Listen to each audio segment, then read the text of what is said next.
The palace gates have always stood as both a symbol of protection and exclusion. For centuries, who passes through them as heir or spare has defined the destiny of Britain's monarchy. But today, a story unfolds that shakes the very foundation of that system. Imagine a king, bound by centuries of tradition, yet torn by personal grievances, standing before the world to announce a decision that cuts his own grandchildren from the fabric of history. This is not a tale about ancient kings or forgotten princes. This is about King Charles, Prince Harry, and the fragile innocence of Archie Harrison and Lilibet Diana. It is about how a family feud escalated into a decision so final, so devastating, that even those hardened by years of royal drama found themselves stunned into silence. The introduction to this story begins with a scene many can picture clearly. Prince Harry, once beloved as the cheeky Prince of Britain, now living oceans away in California, receiving word of his father's decision. The message is not dressed up with polite formalities. It is cold, unbending, and final.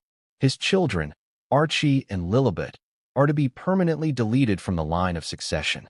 For Harry, a man who has long lived in the shadow of royal duty, who once dreamed of raising his children with both freedom and heritage, the news is unbearable. His fury is not just that of a son against a father. It is the anguish of a father who feels his children have been disinherited from their birthright before they could even understand what it meant. Before we continue, please hit the like button, subscribe to the channel, and turn on the notification bell for updates.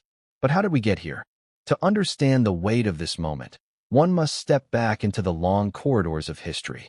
The British monarchy has always been about survival. At times, the crown cut off even its own blood to preserve stability. Princes were locked in towers, queens banished to distant castles, and entire lines erased from history when they threatened the crown.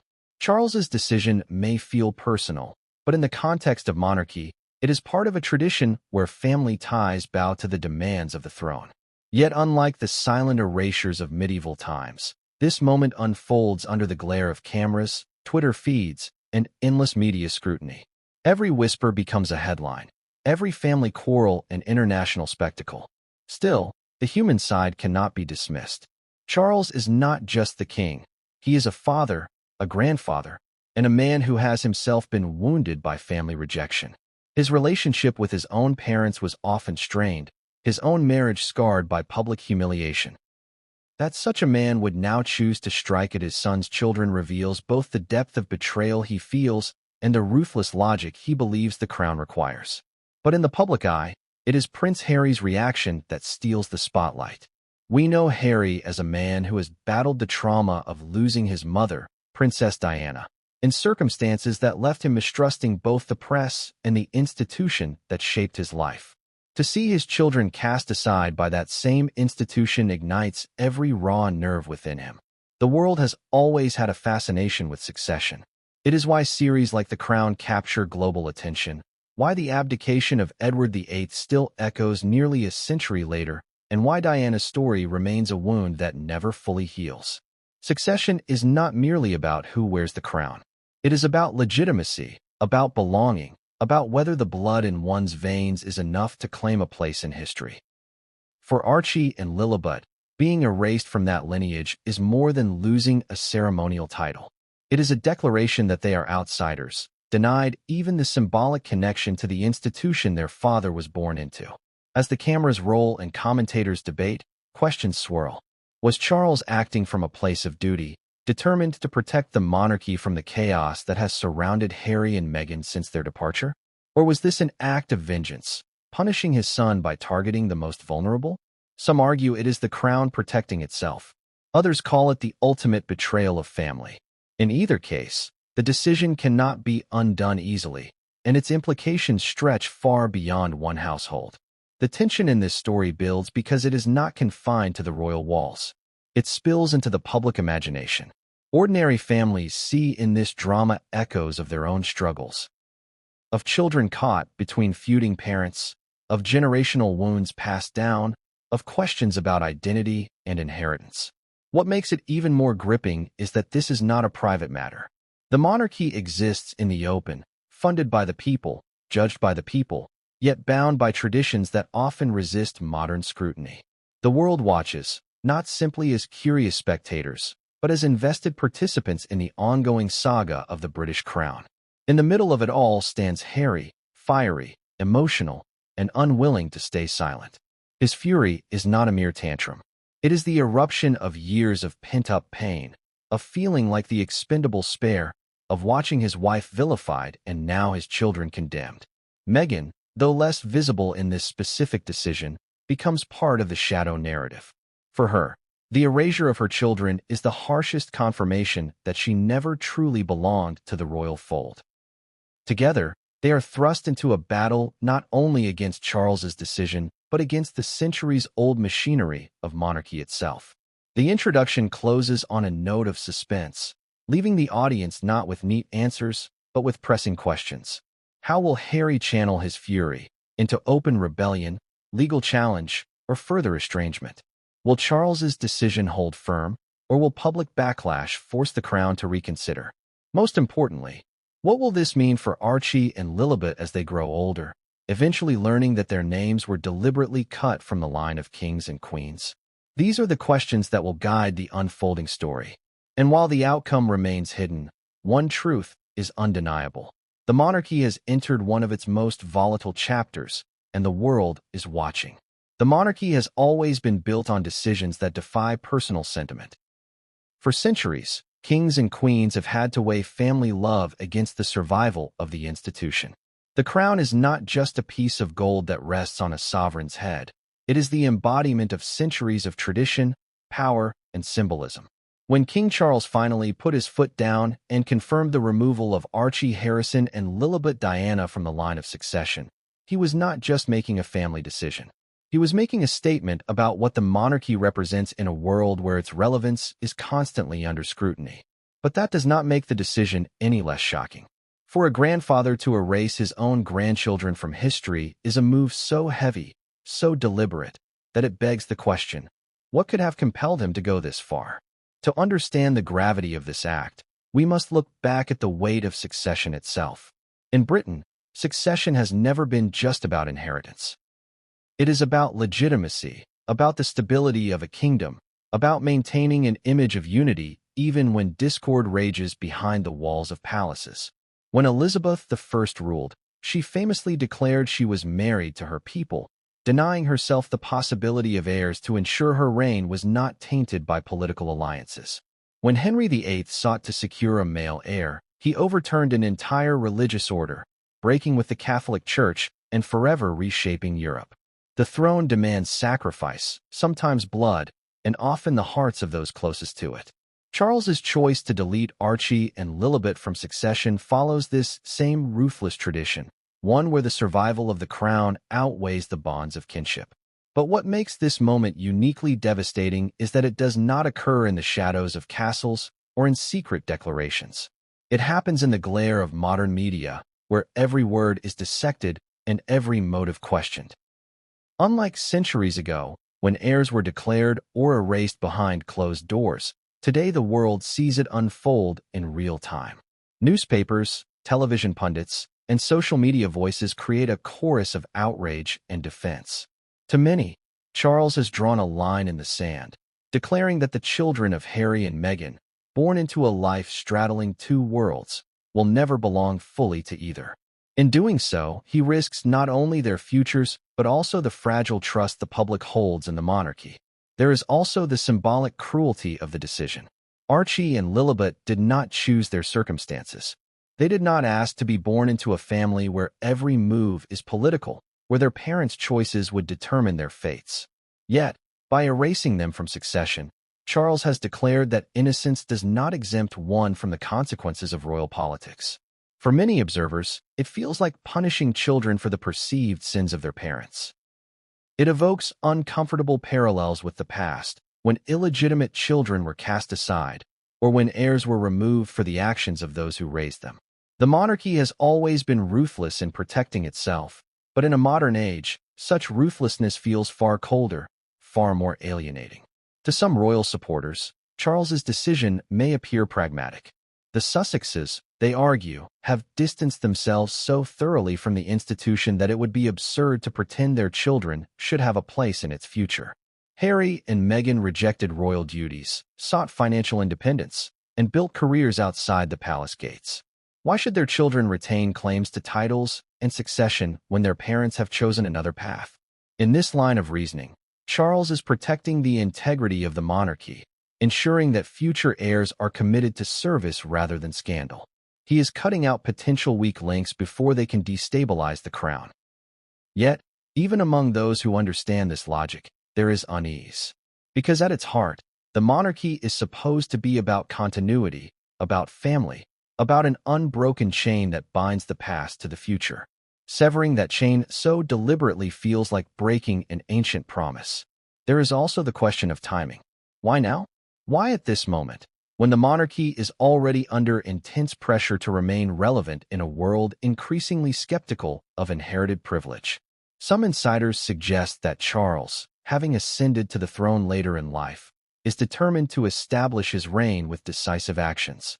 Unlike his mother, who often chose patience and subtlety, Charles is more willing to make bold moves to assert his authority. Stripping Harry's children of succession rights is not just a family matter. It is a declaration of his kingship. It signals to the world that he is not afraid to wield power, even if it means alienating his own blood. But power, once exercised so ruthlessly, cannot be easily softened or undone. The emotional fallout of this decision lies in its permanence. Succession is not a title one can earn back through apology or reconciliation. Once removed, the erasure is etched into history. Archie and Lilibet will grow up knowing that their names were deliberately struck from the list of future monarchs, not because of their own actions, but because of choices made before they were old enough to understand. That awareness carries a lifelong weight, one that may shape their identities, their sense of belonging, and their relationship with both their parents and the nation their lineage ties them to. It is a heavy burden for children to bear, and it sets them apart in ways that will follow them forever. The magnitude of Charles's decision becomes clearer when compared with the rare instances in history when heirs were denied their places. The abdication of Edward VIII in 1936, for example, caused seismic shockwaves in the monarchy, reshaping the line of succession and altering the fate of his descendants. But Edward made his own choice, stepping away for love, and accepted the consequences. Archie and Lilibet, however, are too young to even speak their names in protest. They are erased not by choice, but by decree. The monarchy's power to define identity and legitimacy is laid bare, and it is this cold reality that makes the decision feel so devastating. What makes this chapter even more gripping is the contrast between the pomp of the monarchy and the raw human pain beneath it. On the one hand, Charles's decision is wrapped in the grandeur of royal duty, tradition, and history. On the other, it is a personal act of exclusion, a family fracture given the weight of law and symbolism. It forces the public to confront the uncomfortable truth that behind the pageantry and ceremonies, the monarchy is still a family grappling with wounds, betrayals, and choices that cut deeply. And in this case, the choice leaves scars not only on Harry and Meghan but on two young children who now become symbols of the cost of royal survival. This chapter, The Crown's Heavy Decision, ends not with resolution but with open wounds. It leaves us asking whether the monarchy can endure such ruthless pruning without losing its humanity. Was Charles protecting the institution or simply punishing his son? Can a crown built on family loyalty survive when that loyalty is severed at its core? These questions linger, haunting the decision and setting the stage for the chapters to come, where the consequences of this choice will unfold in all their emotional and political weight. Every family has disagreements, but the rift between Prince Harry, Meghan Markle, and the rest of the royal family has gone far beyond what most could imagine. What started as whispers of discontent, subtle signs of tension between the Sussexes and the monarchy, eventually spiraled into an all-out public feud. The announcement that Archie and Lilibet would be deleted from the line of succession did not occur in a vacuum. It was the culmination of years of conflict, betrayal, and unhealed wounds. To understand why King Charles made such a harsh and final decision, we must first peel back the layers of a relationship that has been crumbling since the day Harry introduced Meghan to the world. From the beginning, Meghan's arrival at the royal doorstep was met with excitement by some and skepticism by others. Here was a young woman who was biracial, American, divorced, and an actress, characteristics that broke the mold of what a royal bride had traditionally been. For the modern world, she was a breath of fresh air, a sign that the monarchy could evolve with the times. But for the deeply traditional institution, she represented disruption. The fairy tale wedding at Windsor Castle in 2018 seemed like the dawn of a new royal chapter, yet behind the smiles and waving crowds, fissures had already begun to form.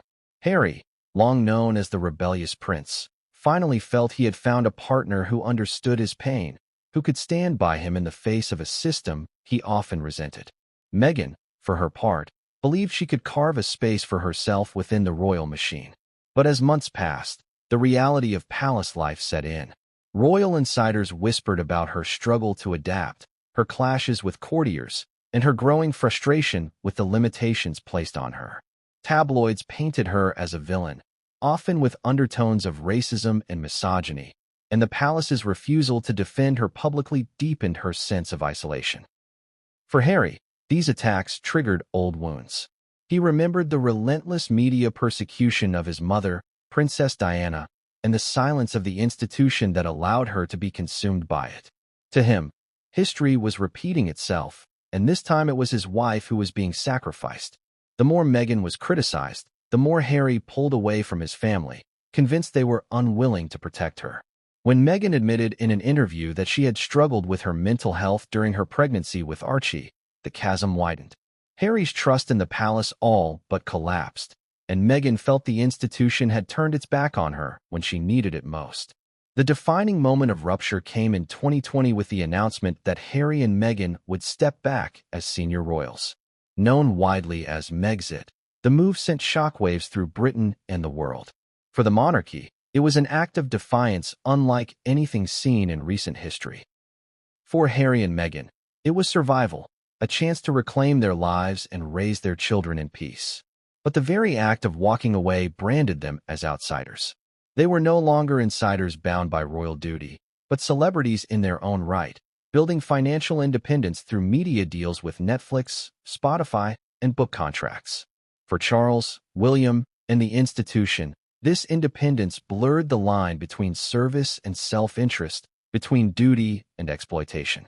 The rift widened with every new headline. The Oprah Winfrey interview in 2021 made reconciliation nearly impossible.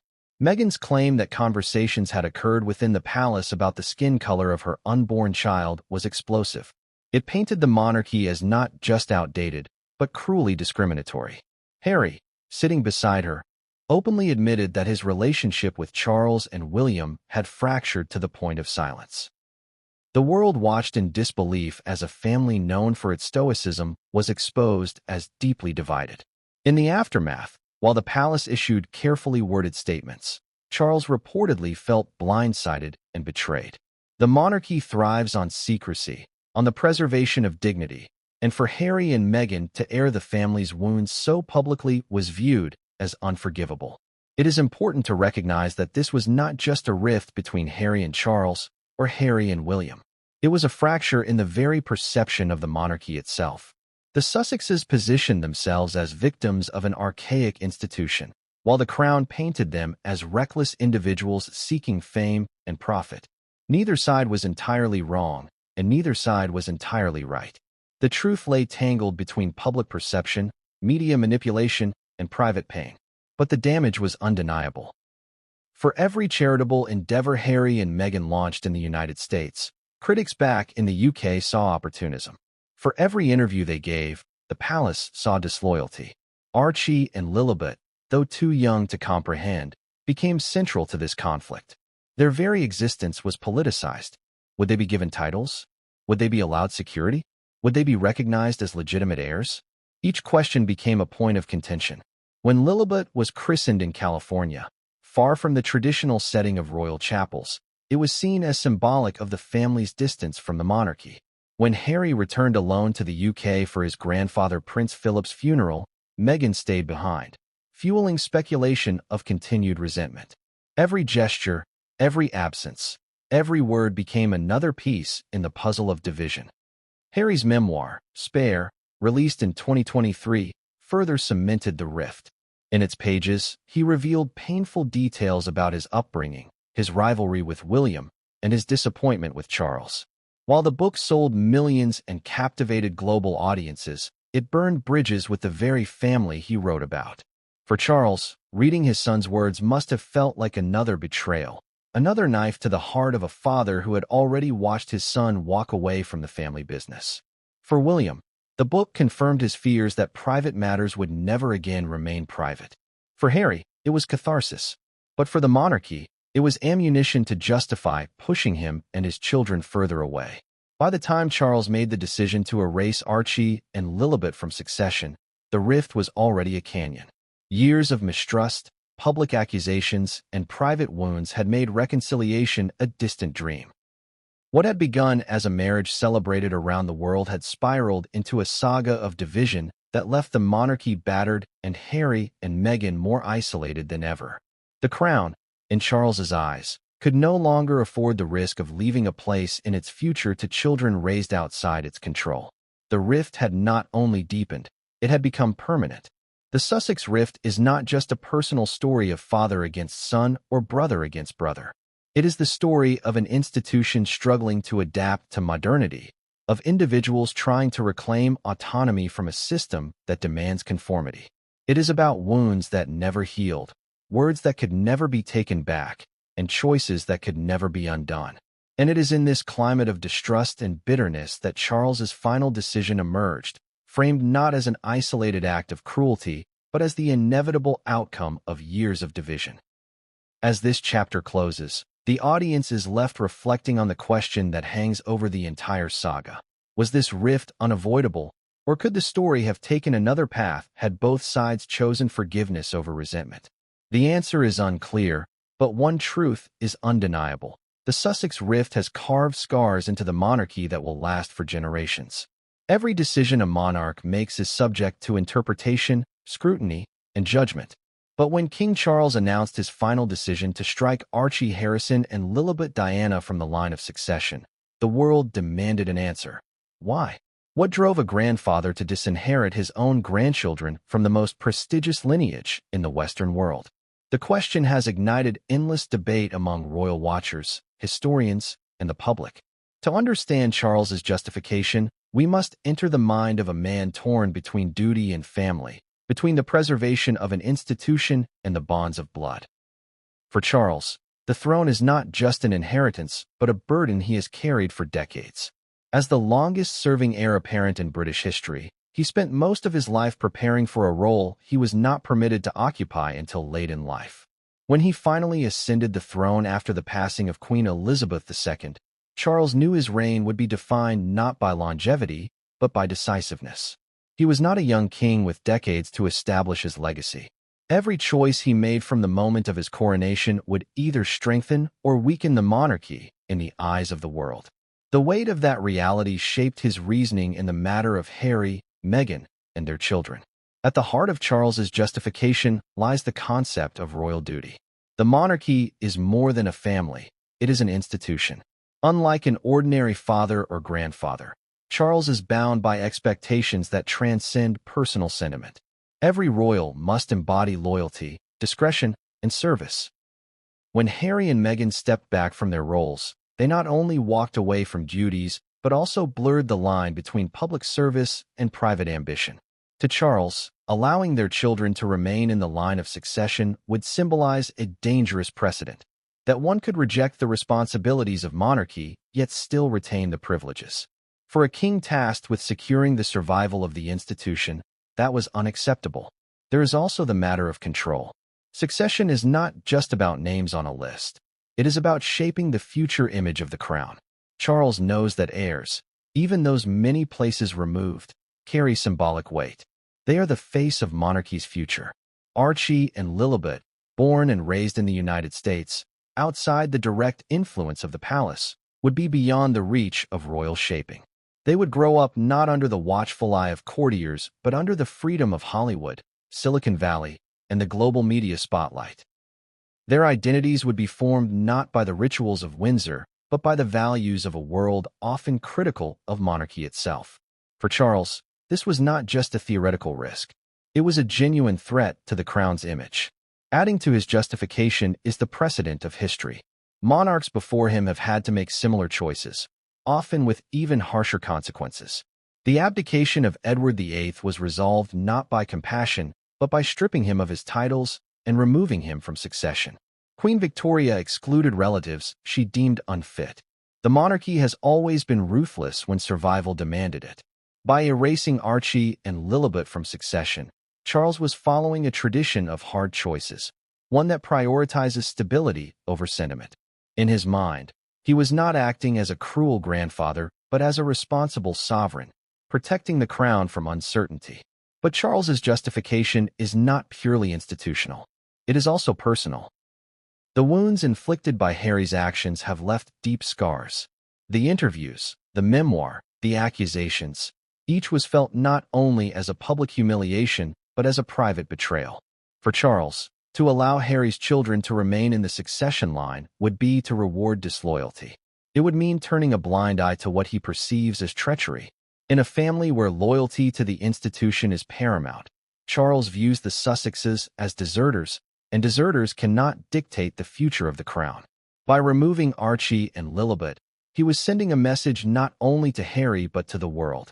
The monarchy cannot be manipulated, and betrayal has consequences. Critics argue that Charles's reasoning was more about pride than protection. Was he truly defending the monarchy, or was he punishing his son? The truth may lie somewhere in between. In Charles's mind, the two are inseparable. Harry's actions, from the Oprah interview to the release of Spare, directly undermined the monarchy's dignity.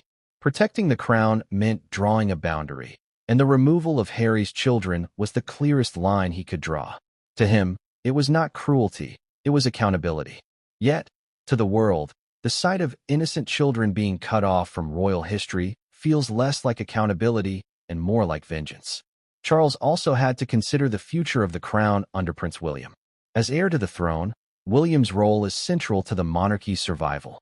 Charles knows his reign is transitional, a bridge between the stability of Elizabeth and the future of William. Ensuring a clean, unchallenged line of succession to William and his children is paramount. By removing Harry's children, Charles eliminates any potential ambiguity. The crown's future will pass through William's line, undisputed and undiluted. For Charles, this clarity is essential to ensuring the monarchy endures beyond his reign. Another layer of justification lies in public perception. Though controversial, Charles's decision plays into the narrative many in Britain already hold, that Harry and Meghan chose to abandon the monarchy, and thus their children should not benefit from it. Polls and public debates in the UK have shown mixed, but often critical views of the Sussexes. For Charles, aligning with public sentiment strengthens the monarchy's bond with its subjects. To him, this decision was not only about family, but about maintaining the people's trust in the crown's integrity. Yet, it is a gamble, because while it may please some in the UK, it risks alienating global audiences who sympathize with Harry and Meghan. The justification also touches on security and funding. Royal heirs are entitled to certain protections and resources. For Charles, granting those to children who live outside the monarchy's structure and oversight creates logistical and political challenges.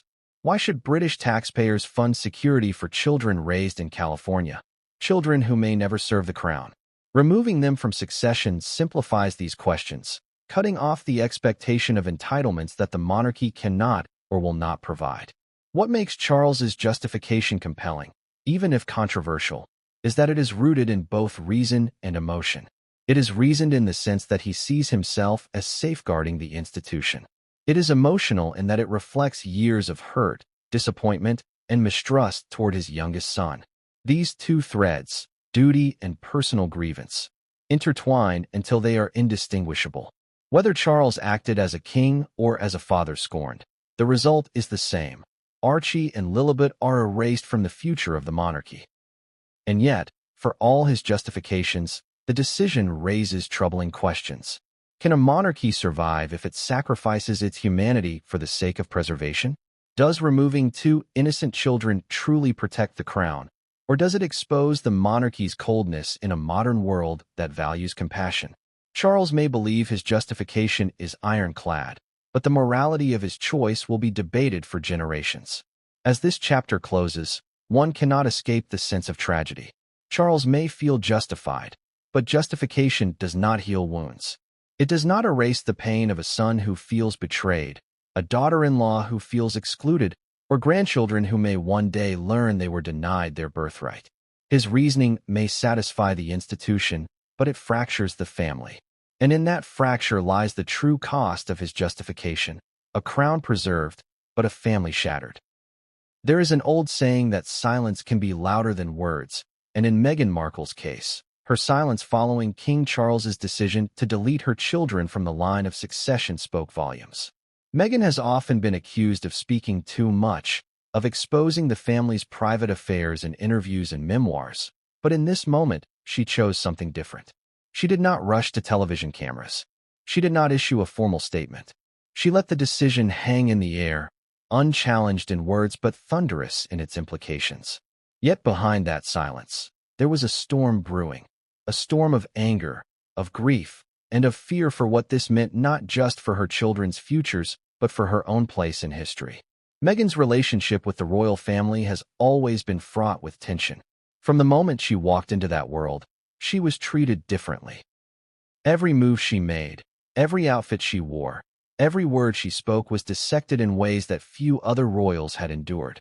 Her background as an American actress was one thing, but her biracial heritage made her a target of coded and sometimes outright racist commentary from the tabloids.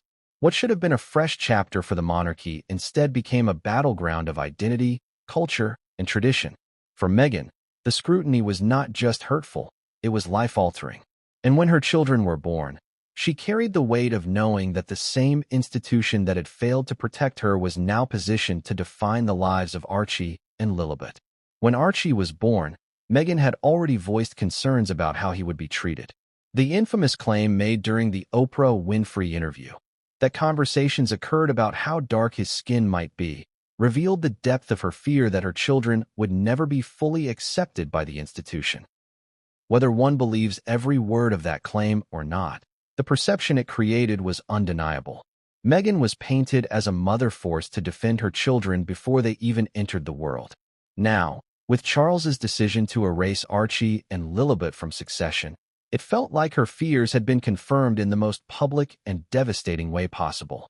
The storm inside Meghan likely raged with conflicting emotions. On one hand, she may have felt a grim vindication. For years, she had spoken about feeling unwelcome and marginalized.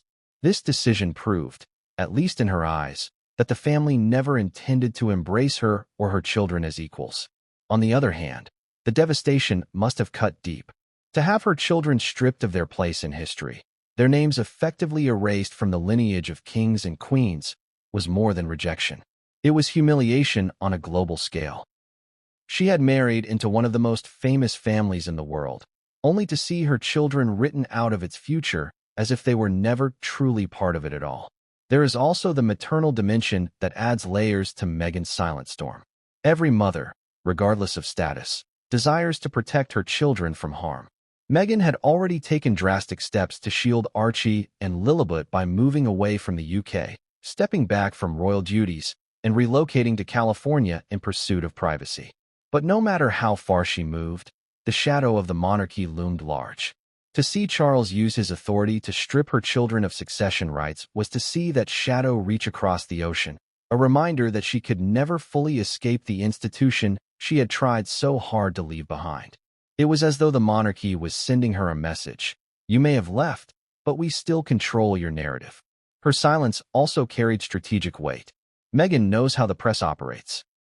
Every word she utters is twisted, magnified, and turned into a headline. By saying nothing, she deprived her critics of ammunition. Her silence became a weapon, one that forced the world to interpret her pain rather than giving her enemies new soundbites to distort. In that silence, however, was also the risk of being misunderstood. Some critics claimed her silence was proof she was unbothered, that she had manipulated Harry into rage while she remained coldly detached. Others saw it as dignity in the face of cruelty, a refusal to lower herself to the level of public squabbles. The truth, as always with Meghan, is far more complex than the public narratives allow. Privately, the storm may have been far less controlled. Insiders have suggested that Meghan felt deeply betrayed, not just by Charles but by the monarchy as a whole. She had endured years of abuse from the press, endless accusations of being manipulative, ambitious, and self-serving, and now her children were paying the price. It is difficult to imagine the anger and sorrow that must have consumed her behind closed doors. Meghan has always been fiercely protective of her children, and this decision was a direct affront to them. The storm within her was not just about royal politics. It was about a mother watching her children be diminished in the eyes of the world. The silent storm also revealed the loneliness of Meghan's position. For all the headlines about her supposed influence over Harry, the reality is that she stands largely alone in this battle. The royal family has closed ranks against her, the British press has vilified her, and even in the United States, her reputation is polarizing. The few friends who speak in her defense are drowned out by a chorus of critics. Silence, then, becomes her refuge, but also her prison. In choosing not to speak, she avoids fueling the fire, but she also isolates herself from the chance to shape the narrative. The storm, contained but fierce, rages inward. Yet Meghan's silent storm is not just about pain. It is also about resilience. This is a woman who has faced relentless pressure and yet continues to stand beside her husband, raising her children with the values she believes in. By staying silent, she positions herself not as a victim, but as someone who refuses to play the game on the monarchy's terms. Her silence is a declaration that she will not beg for inclusion, that she will not grovel for acceptance. If Charles wants to erase her children from the line of succession, so be it. Meghan's storm may rage internally, but externally, she presents a calm determination to build a life for her family outside the shadow of the crown. The question that lingers is how long her silence can last. The storm within her cannot remain contained forever. At some point, Meghan may choose to speak again, whether through an interview, a book, or subtle public gestures. And when she does, her words will carry the weight of years of silence, erupting like thunder after a long, tense stillness. The world will listen, and the monarchy will brace itself for another reckoning. This chapter of Meghan's silent storm reveals the human side of a conflict that often gets lost in political analysis. It is not just about succession laws or royal tradition. It is about a mother's love, a woman's dignity, and the fight to protect children from being casualties in a battle they never chose. Meghan may be silent for now, but the storm within her continues to build, and when it breaks, the echoes will reach far beyond Buckingham Palace. For much of his life, Prince Harry has carried the image of the spare, the boy 2 steps behind the heir, a man whose existence was both vital and expendable to the monarchy. His childhood was marked by the loss of his mother, his youth defined by rebellious escapades, and his adulthood shadowed by scrutiny. Yet through it all, there remained a bond, however strained, with the institution that shaped him. When King Charles delivered the final blow of erasing Archie and Lilibet from the line of succession, that bond shattered, and Harry's fury erupted with a force that could no longer be contained. It was not just the anger of a son betrayed by his father. It was the outrage of a father watching his children stripped of their identity and heritage before they could even begin to understand what it meant. For Harry, the decision was personal in a way that words can scarcely capture. He had endured being the expendable prince his entire life, always cast in William's shadow, always reminded that his place was not to lead but to support. He had accepted that role reluctantly, rebelling against it in his younger years through scandalous headlines and acts of defiance. But deep down, he had hoped his children would not inherit the same wounds. When Archie was born, Harry spoke often about wanting to protect him from the traumas of royal life, about creating a safer, freer environment than the one he himself had known. The thought that Archie and later Lilibet would grow up with both the dignity of heritage and the freedom of choice gave him a sense of peace. But Charles's decision ripped that vision apart.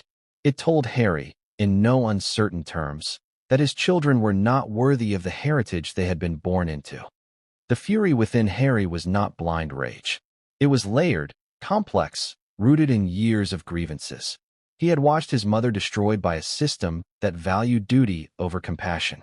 He had seen Meghan endure relentless attacks while the palace stood silent.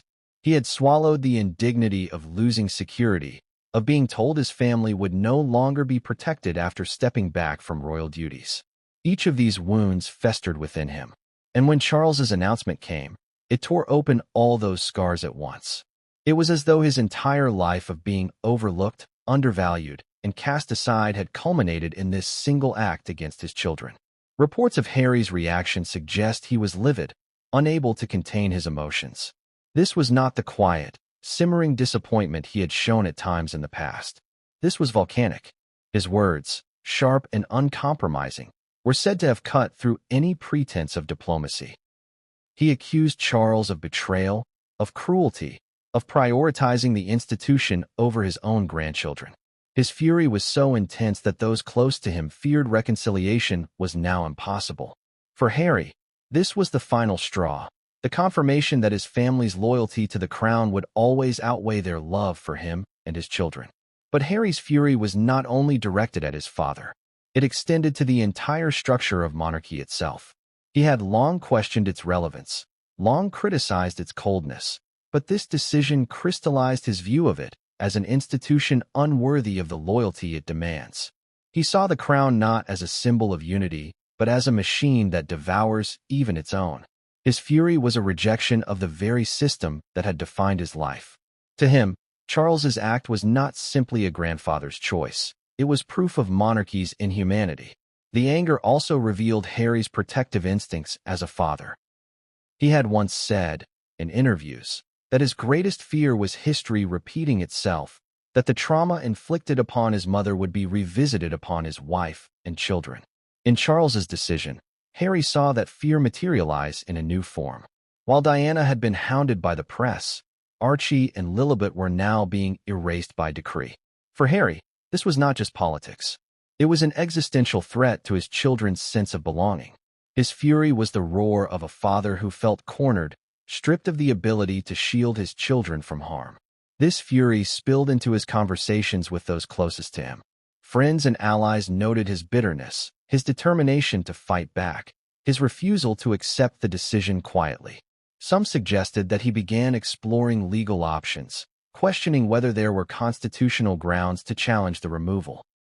Others hinted that he considered using his platform in the media to expose even more of the monarchy's inner workings, threatening to unleash secrets that could embarrass the crown further. Harry's fury was not passive.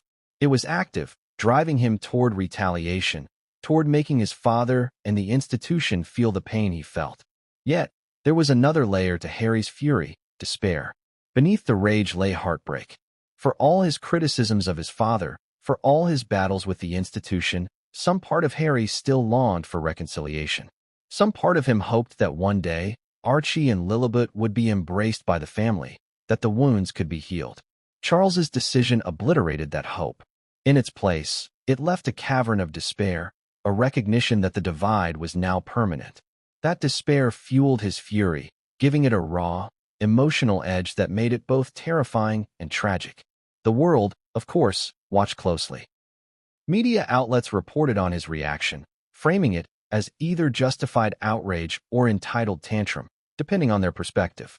Supporters of Harry saw his fury as the natural response of a man defending his family against an unjust institution. Critics painted him as hypocritical, demanding privileges from the monarchy he had so publicly rejected. But whatever the interpretation, one truth was clear. Harry's fury had once again placed the monarchy at the center of a global storm. His anger was not confined to palace walls. It reverberated across headlines, social media, and public debates, fueling the very scrutiny Charles had hoped to avoid. Harry's fury also put Meghan in a delicate position. While she remained silent, his eruption drew attention back to her, with commentators speculating about her role in stoking his anger. Was she the quiet instigator, or was Harry's rage entirely his own? The question became another tool for critics to attack Meghan, but for those who knew Harry, the answer was obvious. His fury was not borrowed. It was his own, born of decades of pain and intensified by the injustice inflicted upon his children. As the dust settled, Harry's fury left the monarchy facing a dilemma. A son's anger could be ignored, but a prince's public defiance could not. Would Charles attempt to calm his son, or would he double down, framing Harry's fury as proof that the decision was justified? Would Harry's anger drive him further from reconciliation, or would it push the monarchy into seeking peace to avoid further scandal?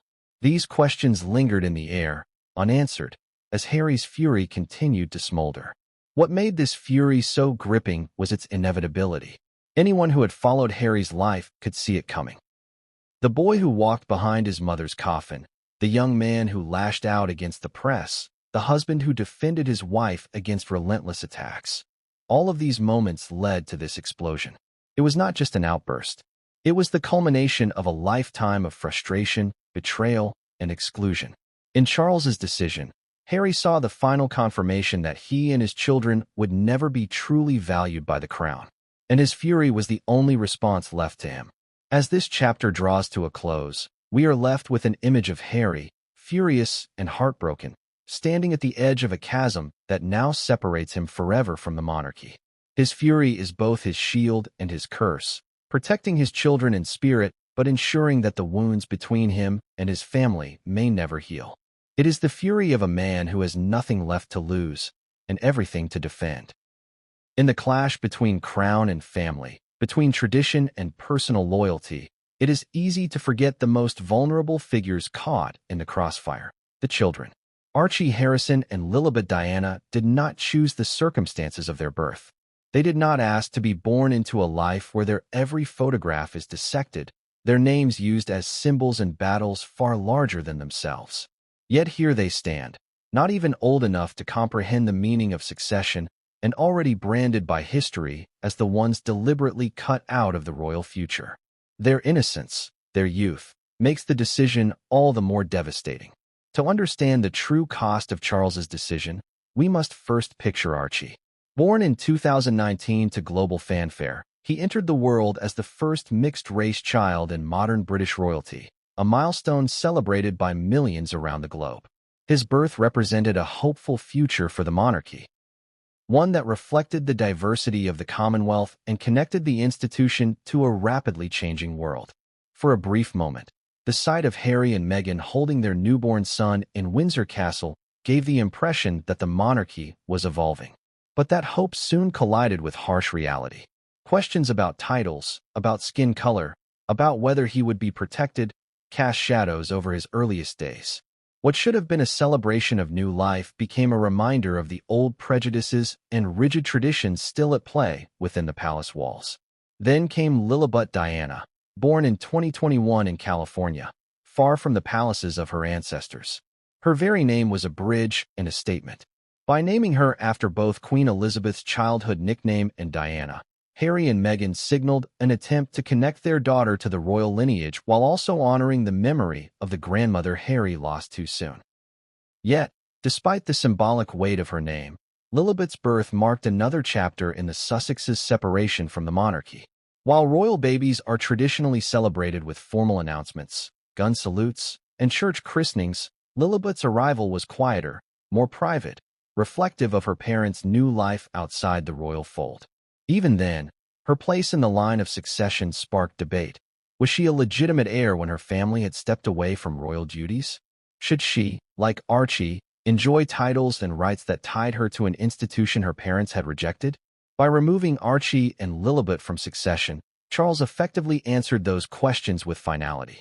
In doing so, he placed the weight of centuries-old expectations onto two children who will grow up knowing they were singled out in a way their cousins never were. For George, Charlotte, and Louis, William's children, the path is clear. They are heirs, embraced fully by the crown. For Archie and Lilibet, their story is now one of exclusion. This division creates a painful contrast, one that may shape how the children see themselves as they grow older. The psychological impact of such an erasure cannot be understated. Children, as they develop, look to their families for identity and belonging. Imagine growing up knowing your grandfather is the King of England. Your cousins are heirs to the throne, yet you were deliberately removed from that lineage. Imagine discovering one day that your name was once inscribed in the line of succession, only to be deleted. This knowledge, when Archie and Lilibet are old enough to understand, will carry a weight that no child should have to bear. It is not only about titles or ceremonial roles. It is about dignity, about the message that they were not deemed worthy of inclusion in their own family's legacy. Innocence does not shield them from being politicized. Already, their names have been weaponized by both sides. Supporters of Harry and Meghan see them as victims of a monarchy unwilling to embrace diversity. Critics see them as pawns in their parents' pursuit of independence and fame. But what gets lost in these narratives is the simple truth. Archie and Lilibet are just children. They laugh, they cry, they play. They are not symbols, not pawns, not political tools. And yet, history has thrust them into those roles against their will. The innocence of these children makes Charles's decision all the more poignant.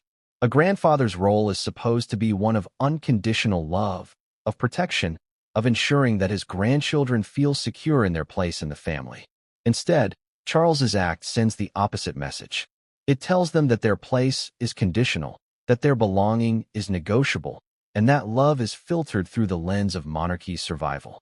This is not the message a grandfather should give, and yet it is the one they will grow up with. Even outside the monarchy, Archie and Lilibet will feel the ripples of this decision. As they grow in the United States, surrounded by peers who may know nothing of succession laws, the internet will ensure that they cannot escape their history. One day, perhaps as teenagers or young adults, they will search their own names online. They will read headlines that say they were erased, excluded, denied. They will see their parents' battles played out in the media, and they will have to reconcile those public narratives with their private identities. That burden will not be easy to carry, and it is one they never asked for. Harry's fury and Meghan's silent storm, examined in earlier chapters, are deeply connected to their children's innocence. Every action they take, every word they speak, is driven by a desire to shield Archie and Lilibet from the pain of rejection. But no matter how fiercely they protect their children, they cannot erase the fact that the monarchy has already stamped its verdict on their lives. The scars of exclusion may not be visible now, but they will emerge as the children grow older, asking questions their parents may struggle to answer. Archie and Lilibet are not the first royal children to face such struggles. History is littered with forgotten heirs, with princes and princesses who were set aside due to politics, birth circumstances, or personal choices of their parents. Yet in the modern age, with its relentless media coverage, their story will not be one of fading into obscurity. Their story will be chronicled, analyzed, and debated for decades to come. And unlike those who came before them, they will live in a world where their exclusion is not hidden but immortalized in headlines, documentaries, and online debates. Perhaps the greatest tragedy of all is that Archie and Lilibet will be defined not by what they do, but by what was taken from them. Before they have the chance to carve their own identities, they are already marked as the ones removed from history. It is a cruel fate for children whose only crime was being born into a family at war with itself. And yet, their innocence also carries hope, for in their very existence lies the possibility of breaking cycles. If they grow up unburdened by the crown's demands, they may have the freedom to define themselves on their own terms. They may not carry the weight of titles or duties, but that absence could also liberate them. Perhaps, in time, they will see their exclusion not as a curse, but as a strange form of freedom. But until that day comes, they remain the innocent victims of a decision that speaks less about who they are and more about the fractured world they were born into. As this chapter ends, one cannot help but feel both sorrow and anger. Sorrow for two children denied their heritage, and anger at a system that places preservation of tradition above compassion for its youngest members. Archie and Lilibet are innocent, yet their names are now etched into history as symbols of exclusion. And in that, they remind us of the cost of monarchy's survival, that even innocence can be sacrificed when the crown demands it. Whenever the monarchy faces a storm, its survival depends not only on decisions made behind closed doors, but also on how those decisions are presented to the world. Buckingham Palace has weathered countless scandals, tragedies, and controversies over the centuries. Each time, the institution relied on carefully crafted strategy to protect the crown's dignity while minimizing damage to its image. King Charles's final decision to erase Archie and Lilibet from the line of succession was no different. It was not simply announced. It was managed, calculated, and framed in a way designed to control the narrative. Behind the gilded gates, the palace machinery went to work, preparing to defend a choice that was guaranteed to provoke outrage. The first step in the palace's strategy was timing. No royal decision of this magnitude is delivered without meticulous consideration of when it will be revealed. Palace officials know that timing can make or break public reception. Releasing the news in the middle of another major event, for instance, could bury it beneath competing headlines. Dropping it during a quiet news cycle, however, would ensure maximum attention but also maximum criticism. Insiders suggest the palace chose a moment carefully, when global attention was already split across multiple stories. This way, the decision would dominate headlines briefly, but the media cycle would naturally move on more quickly than if the news had stood alone. Timing was not just about convenience. It was about damage control. The second component of the palace's strategy was language. Buckingham Palace has long been a master of words, issuing statements so carefully worded that they appear neutral while carrying pointed meaning. When the decision about Archie and Lilibet was confirmed, the phrasing was deliberate. Words like duty, necessity, and continuity were emphasized, framing the act not as personal rejection but as an unavoidable step in the crown's preservation. The omission of emotional language was equally intentional. There was no reference to Harry or Meghan's pain, no acknowledgement of how the children might one day feel. By presenting the decision as an institutional matter, the palace stripped it of personal context and reduced it to policy. This was not cruelty, the statement implied, but responsibility. Another layer of strategy was delegation. The palace rarely allows the sovereign himself to bear the brunt of public backlash. Instead, the announcement was filtered through spokespeople, advisors, and press offices. Charles was shielded by layers of palace communication, allowing him to maintain an image of dignified detachment. Behind the scenes, however, insiders know that Charles would have approved every word, every phrase. Delegation was not about avoiding responsibility, but about protecting the king's image from appearing confrontational. The palace understood that while the institution could take the heat, the monarch must remain above the fray. Equally important was the palace's use of surrogates. In the days following the announcement, royal-friendly commentators, historians, and analysts appeared across British media, framing the decision as logical, even necessary. These voices, though not officially tied to the crown, echoed the palace's reasoning. They spoke of protecting the line through William's heirs, of the Sussexes' distance from royal life, of the impracticality of including children raised outside the monarchy's influence. By seeding these talking points into the media through independent voices, the palace created the impression of widespread agreement. This strategy, known as controlled narrative shaping, has been used countless times before, from the abdication of Edward VIII to the aftermath of Diana's death. The crown never argues directly. It lets others carry its message. Yet strategy is not only about words. It is also about silence. The palace knows that sometimes saying nothing speaks louder than any statement. On this matter, silence was weaponized in two ways. First, silence from Charles himself reinforced the idea that he remained above personal squabbles. Second, silence toward Harry and Meghan's camp created a vacuum that the Sussexes could not easily fill. While the couple has in the past turned to interviews and media appearances to voice their grievances, the palace calculated that ignoring them would weaken their impact. If the crown does not engage, the palace believes, then the criticism becomes noise rather than dialogue.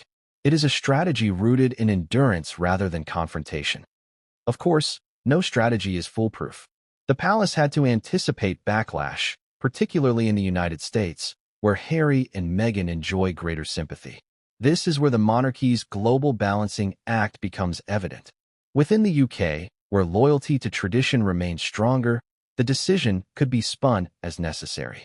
In the United States and beyond, the palace could not control the narrative so easily. But here, too, strategy played a role. Palace insiders subtly framed the decision as one respecting Harry and Meghan's own choices. By stepping back from royal life, the couple had effectively stepped their children back as well. Thus, Charles was not punishing them, the narrative suggested. He was simply formalizing what Harry and Meghan had already chosen. It was a clever deflection, turning blame away from the crown and back onto the Sussexes. The palace also leaned on history as a shield. Commentators highlighted past instances where royal children were denied positions or titles, reminding the public that exclusion was not unprecedented. By framing Archie and Lilibet's erasure as part of a long tradition of difficult choices, the palace hoped to strip it of its emotional sting. History, after all, has always been the monarchy's strongest defense.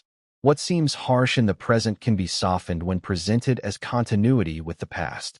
There was, too, a tactical emphasis on the future. Palace narratives quickly shifted toward William and his children, spotlighting George as the next king, Charlotte as a symbol of modern female empowerment within the monarchy, and Louis as the charming youngest prince. By saturating the media with images and stories of the Cambridge children, the palace subtly redirected public attention. Instead of dwelling on those removed from succession, the public was invited to focus on those who remained. It was a sleight of hand that turned exclusion into an afterthought. But for all its strategic brilliance, the palace's plan carried risks. Every layer of calculated communication, every moment of dignified silence, reinforced the image of the monarchy as cold, detached, and unfeeling. To critics, the palace's strategy looked less like leadership and more like callousness. The refusal to acknowledge the pain of Harry and Meghan, or to recognize Archie and Lilibet as children rather than institutional inconveniences, only deepened perceptions of cruelty. Strategy may preserve the monarchy's image in the short term, but in the long run, it risks alienating those who see compassion as equally important as tradition. And so, the palace's strategy, while effective in protecting Charles and the crown, left behind another cost: a widening gap between the monarchy and the public's sense of empathy. The institution once again showed its skill in survival, in weathering storms with precision and control. But survival comes at a price. The palace may win the battle for narrative control, but it loses the war for human connection every time it chooses strategy over sincerity. As this chapter ends, we are left with a paradox. The palace's strategy is brilliant in its calculation, yet brittle in its humanity. It shields Charles, protects the institution, and controls the narrative. Yet at the same time, it underscores the very criticism that Harry and Meghan have long voiced, that the monarchy is more concerned with image than with people.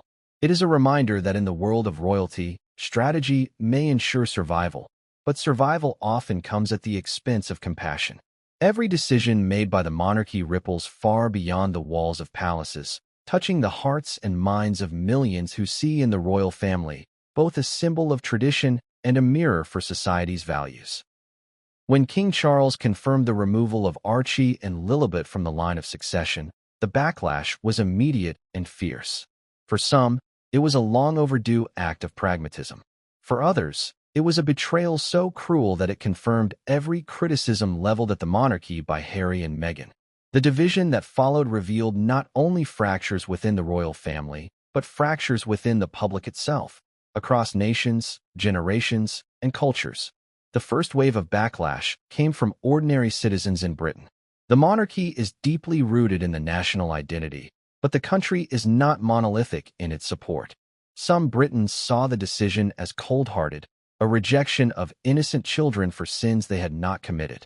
For these people, the crown's survival should never come at the expense of compassion. They remembered Diana's words about the monarchy needing to be more human, more accessible, more kind. To them, Charles's act was the opposite. A reversion to the monarchy's most ruthless tendencies, a decision that placed protocol above love. In letters to editors, in talk radio debates, and in online forums, citizens voiced their discomfort. How can a grandfather erase his own grandchildren? Became the haunting question of the day. Yet, not everyone saw cruelty. A sizable portion of the British public applauded the move.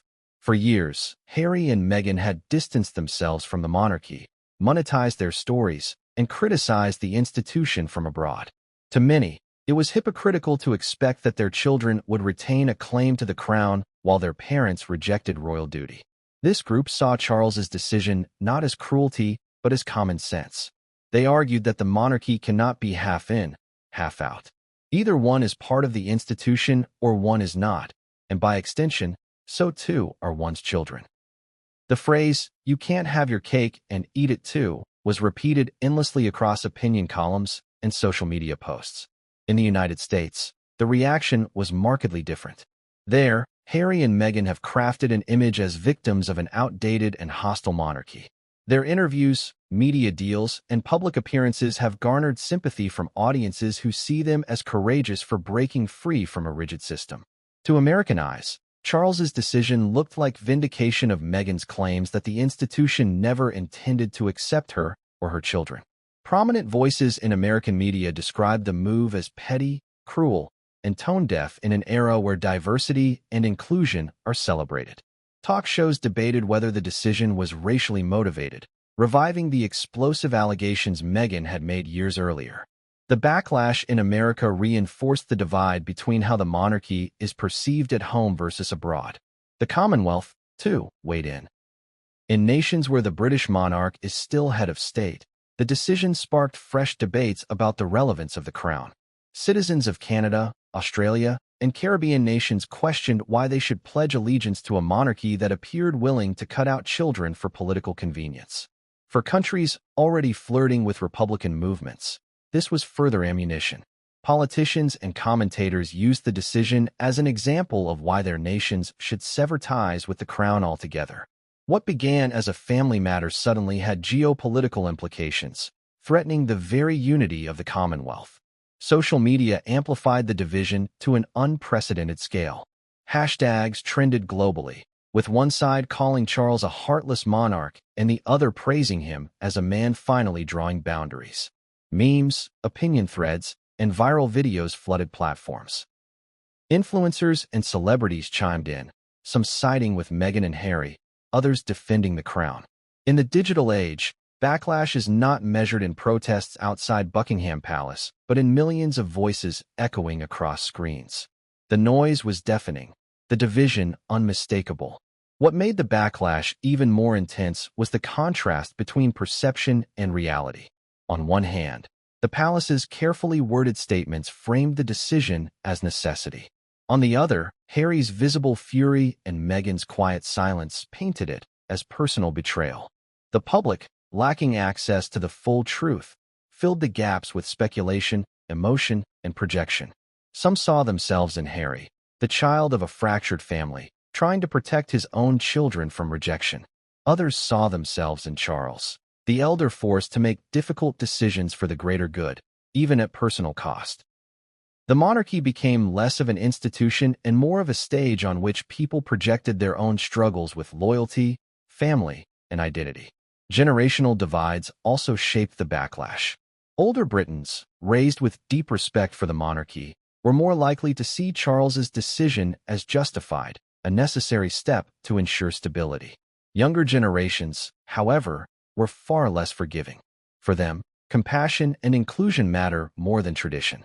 They viewed the act as evidence that the monarchy is out of touch, unwilling to evolve, and undeserving of loyalty in the modern world. Polls reflected this divide, showing declining support for the monarchy among youth, with Archie and Lilibet's erasure serving as a symbolic breaking point. The backlash also revealed the fragility of Charles's reign.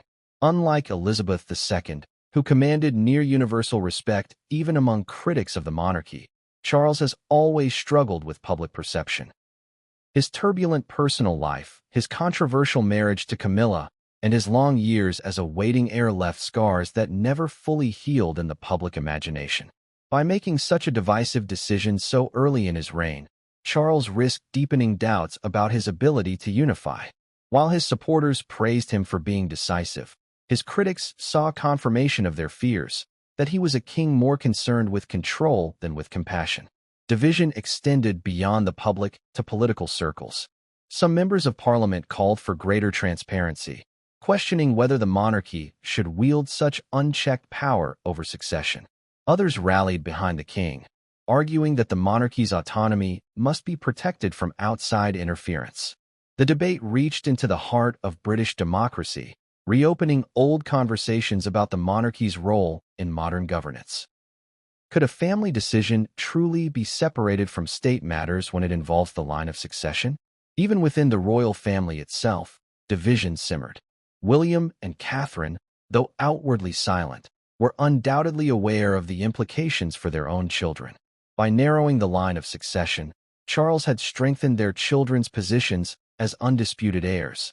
Yet this benefit came at the cost of worsening the rift with Harry, making reconciliation more unlikely than ever. For other royals, the decision may have provoked discomfort, but palace protocol demanded silence. The family, like the public, was divided between loyalty to the crown and sympathy for the excluded. The global backlash revealed one final, undeniable truth: the monarchy no longer exists in isolation. In the past, decisions like these could be made with little public knowledge or comment. Today, they are dissected in real time by millions across the world.